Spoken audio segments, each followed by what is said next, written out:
नमस्कार, जी बिहार झारखंड देख रहे हैं आप। मैं हूं आपके साथ ऐश्वर्या दुबे और बुलेटिन की शुरुआत करेंगे एक बड़ी खबर के साथ। नीट पेपर लीक केस में जांच एजेंसी ईओयू आज से पटना में पूछताछ करेगी। इस पूछताछ में सवालों का सामना कुछ खास छात्र करेंगे जो इस परीक्षा में शामिल हुए थे। ईओयू ने इस मामले में 9 परीक्षार्थियों को नोटिस जारी कर बुलाया है। ईओयू के सवालों का सामना इन 9 छात्रों के अभिभावक भी करेंगे। तो इन 9 छात्रों के रोल कोड सॉल्वर गैंग के पास मिले हैं। ईओयू को उम्मीद है कि इन छात्रों से सवाल जवाब के जरिए घोटाले की मिस्ट्री काफी हद तक सॉल्व हो सकती है। सूत्रों के हवाले से ये भी खबर है कि नीट मामले में प्रश्न पत्रों को लेकर ईओयू की टीम आज एनटीए दफ्तर जाएगी। ईओयू की टीम में 2 अधिकारी शामिल रहेंगे जो दिल्ली एनटीए हेडक्वार्टर जाएंगे। सूत्रों के हवाले से ये भी खबर है कि एनटीए ऑफिस में अजले बरामद प्रश्न पत्र का ओरिजिनल प्रश्न पत्र से मिलान किया जाएगा। प्रश्न पत्र मिलान के बाद इसकी एक प्रति लेकर टीम पटना पहुंचेगी ताकि जांच को निर्णायक दिशा मिल सके। ये भी बताया जा रहा है कि ईओयू की टीम को एनटीए ने कोई जानकारी नहीं दी तो फिर कोर्ट के माध्यम से ईओयू डॉक्यूमेंट हासिल करेगी। कोर्ट के माध्यम से नोटिस भेजकर एनटीए से संबंधित प्रश्न पत्र और दस्तावेज प्राप्त किया जाएगा।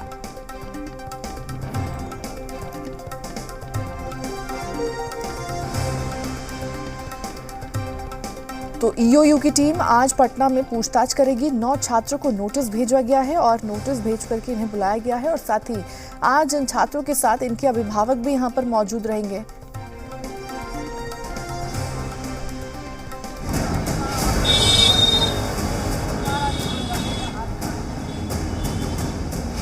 नीट पेपर लीक के विरोध में जारी प्रदर्शन और छात्रों के बढ़ते गुस्से के बीच आज से इसकी जांच में एक नया चैप्टर जुड़ने जा रहा है।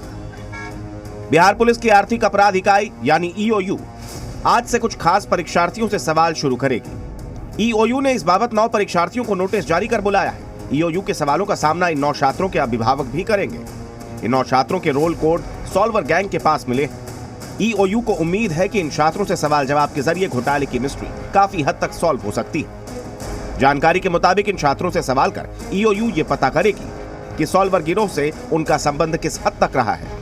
ये भी पता चलेगा कि उत्तर अटवाने वाले इस गैंग में ये 9 परीक्षार्थी भी शामिल थे या नहीं। बिहार में नीट पेपर लीक की पड़ताल के दौरान बरामद कागजातों से ये साफ हो गया कि इस गड़बड़ी में भी संजीव मुखिया और उसके बेटे शिव के गिरोह का हाथ है। लेकिन तफ्तीश के दौरान ये तथ्य सामने आया है कि बाप बेटे का ये नेटवर्क सिर्फ बिहार ही नहीं पूरे देश में फैला है। आखिर बाप बेटे की जोड़ी कैसे अपने काम को अंजाम देती थी? अब इन तमाम सवालों के जवाब मिलने का वक्त नजदीक आ रहा है, यानी असली खुलासा होना अभी बाकी है। प्रशांत झा, जी मीडिया, पटना। और इस बीच जानकारी के साथ जी मीडिया संवाददाता प्रशांत हमारे साथ जुड़ चुके हैं। प्रशांत जी, आज 9 छात्रों से यहां पर ईओयू की टीम जो है पूछताछ करने जा रही है और साथ इनके अभिभावक भी यहां पर मौजूद होंगे। आज की जो पूछताछ है वो कितनी महत्वपूर्ण बन जाती है और आज क्या कुछ खुलासे हो सकते हैं? देखिए सरिया, आज जो पूछताछ है ये आर्थिक अपराध इकाई को जो कुछ डॉक्यूमेंट्स मिले थे, उस डॉक्यूमेंट में कुछ एडमिट कार्ड्स भी मिले थे। उसी के आधार पर ये आज पूछताछ के लिए लगभग 9 अभ्यर्थियों को बुलाया गया है, जिसमें कुछ लड़कियां भी हैं और ये महाराष्ट्र और यूपी के साथ साथ बिहार के भी इसमें अभ्यर्थी शामिल हैं। इन लोगों को आज 10:30 बजे ईओयू कार्यालय में बुलाया गया है अपने परिजनों के साथ, और 2 दिनों तक इनसे ये पूछताछ होनी है, यानी 18 और 19 दोनों दिन तक इन जो 9 अभ्यर्थी हैं इनसे पूछताछ होगी और उसके बाद ही ये तय हो पाएगा कि इन अभ्यर्थियों का पेपर लीक मामले में कितना बड़ा रोल है और उसके बाद ईओयू कार्रवाई करेगी। लेकिन सवाल यह है कि आज जो ये पूछताछ है इसके लिए ईओयू की जो एसआईटी बनाई गई है, एसआईटी ने लगभग 30 से 40 सवाल तैयार किए हुए हैं जो हर अभ्यर्थी और उसके परिजनों से पूछताछ करेगी, जिस पर जवाब चाहेगी। और जब अभ्यर्थी इसके पूरे जवाब दे देंगे उसके बाद ये तय किया जाएगा कि इन अभ्यर्थियों को हिरासत में ईओयू लेगी या फिर उन्हें छोड़ देगी। ऐश्वर्या, बिल्कुल, लेकिन इन सब के बीच आज एनटीए की किस तरह से यहाँ पर भूमिका रहने वाली है प्रशांत जी? देखिए, जो एनटीए की भूमिका पर लगातार सवाल खड़े हो रहे हैं। एनटीए की ईओयू ने जितने भी सवाल उससे पूछे थे, उन सवालों के जवाब तो सिर्फ एक का ही दिया, जो अभ्यर्थियों के नाम और उसके पते भेजे। लेकिन जो जहां पर प्रश्न पत्र का सवाल है, अभी तक एनटीए ने नहीं भेजा है। इसको लेकर के ईओयू बड़ी कार्रवाई करने जा रही है।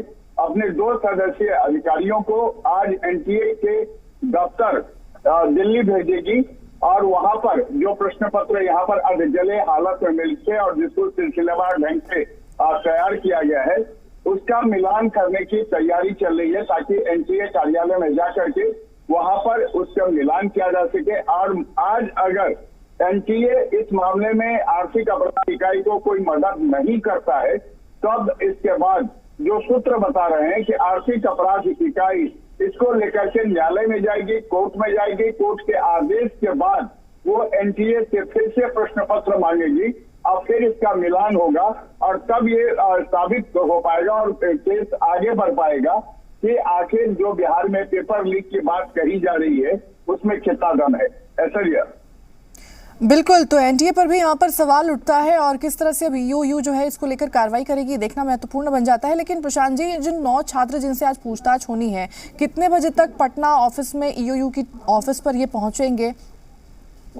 देखिए, जो हमारे सोर्सेज से बात हुई थी और इसके बारे में कल मैंने कोशिश की थी कि जो आर्थिक अपराध इकाई के डीआईजी हैं एमएस ढिल्लों साहब, उनसे भी बात करें, लेकिन उन्होंने साफ बात करने से मना कर दिया था और ये कहा था कि 8 जुलाई को चूंकि इस पूरे मामला जो है ये अंडर सब जुडिस है, इसलिए वो कुछ बता नहीं सकता। लेकिन जो सोर्सेज से जानकारी मिल रही है कि बिहार आर्थिक अपराध इकाई का जो ऑफिस है पटना में बेली रोड पर, उसमें पूरी तैयारी कर ली गई है कि पहले जैसे ही जो 9 अभ्यर्थी और उसके परिजन आएंगे उनको एक साथ बिठा करके बात हो। इसमें ये जो उनका तरीका है कि पहले वो एक साथ बिठा करके आप सबसे बात करेंगे, उसके बाद वो बारी बारी से बात करेंगे। देखिए ऐसा इसमें जो सवाल पूछे जाने हैं, क्योंकि जो डॉक्यूमेंट मिले कि आखिर किसी भी माफिया के पास से किसी भी छात्र का अगर एडमिट कार्ड मिलता है, उसका मैट्रिक 10th का उसका मार्कशीट मिलता है,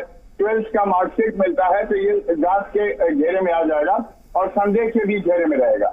इसके अलावा जो बैंक के चेक मिले, आपको बताते हैं कि 6 बैंकों के लगभग 25 चेक है, साथ में कुछ चेक के बंच भी हैं, उसमें कई एटीएम भी है और जो बैंक है इसमें शामिल, उसमें एक्सिस बैंक है, कोटक महिंद्रा है, एसबीआई है, यूनियन बैंक है, सेंट्रल बैंक है और इन तमाम बैंकों के चेक भी मिले, जो चेक माफियाओं के लिए बैंक चेक है और उसमें दस्तखत किए हुए हैं, उसमें अमाउंट भरे हुए हैं।